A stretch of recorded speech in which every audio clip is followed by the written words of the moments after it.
Many of you have been weighing in on our in-depth look at arming school teachers in Missouri, and although people are divided on the issue big time, it's something more districts are doing, even here in mid-Missouri. The state legislature recently passed a new law making it easier for schools to do this. And in a special report, ABC 17's Kristie Reeter is taking a look at the route schools can take to arm staff and concerns that are coming on a state level. School districts are spending countless hours and a lot of taxpayer dollars on security plans. Now, Columbia's school board next week will be revisiting the issue of whether to allow the district's director of safety and security and his assistant to carry guns inside schools, something it voted down about a year ago.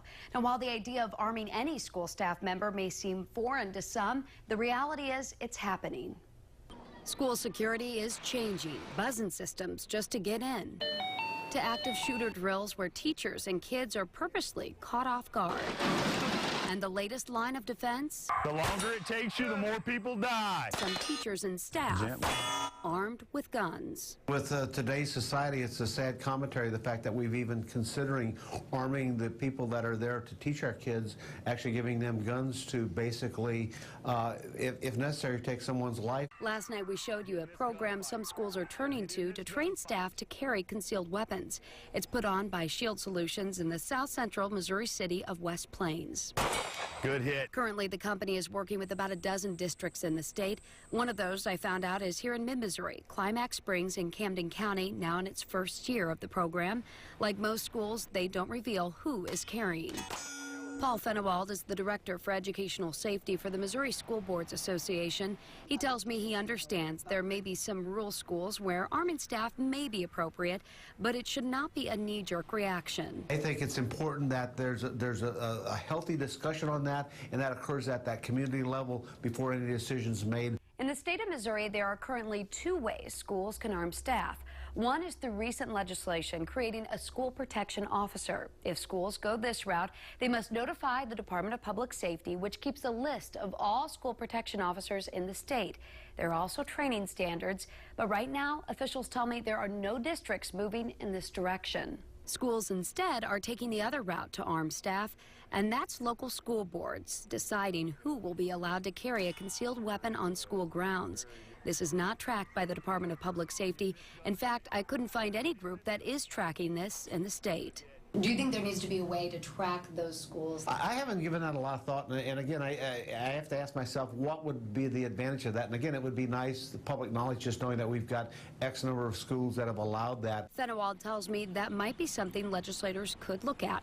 Checking in at the Capitol, there is no rumbling yet this will happen in the upcoming session. Locally, most mid-Missouri school districts are keeping plans the same and not arming staff, including Jefferson City, where they have told parents it's difficult to imagine moving in that direction at this time. In the Columbia School District, the board is, however, revisiting whether to allow the director of safety and security and his assistant to carry guns in schools. They're both retired Columbia police officers currently taking care of security plans for the district. It was voted down. What are you thinking this time around? You know, I really don't know. I never like to speak for the board. I voted for it last time. I can't see why I wouldn't vote for it again. This time around, there were some changes made to the wording on the training those two employees would go through. And school board president Christine King tells me there's no plan to arm teachers. We hire an English teacher to teach English, a PE teacher to teach PE. I believe in this district, if we wanted to kind of ramp up our security department, that's one thing. But I don't think that we should take a teacher whose full-time job is to teach and give him or her a firearm and then say, now protect our building. That's not their role. Something not everyone agrees with. Overall, though, whatever school districts decide to do to protect kids, education leaders in the state want everyone to be a part of the process. These need to be local decisions made after there's a lot of healthy discussion and critical thinkers coming together looking at it from all the different perspectives. And my fear is that that possibly isn't happening in some of these situations. Again, on Monday, the Columbia School Board will be talking about the policy that would allow the Director of Safety and Security and his assistant to carry guns in schools. That meeting is open to the public, and King wants people to come out and give their input because, like you heard, many want this to be a community decision.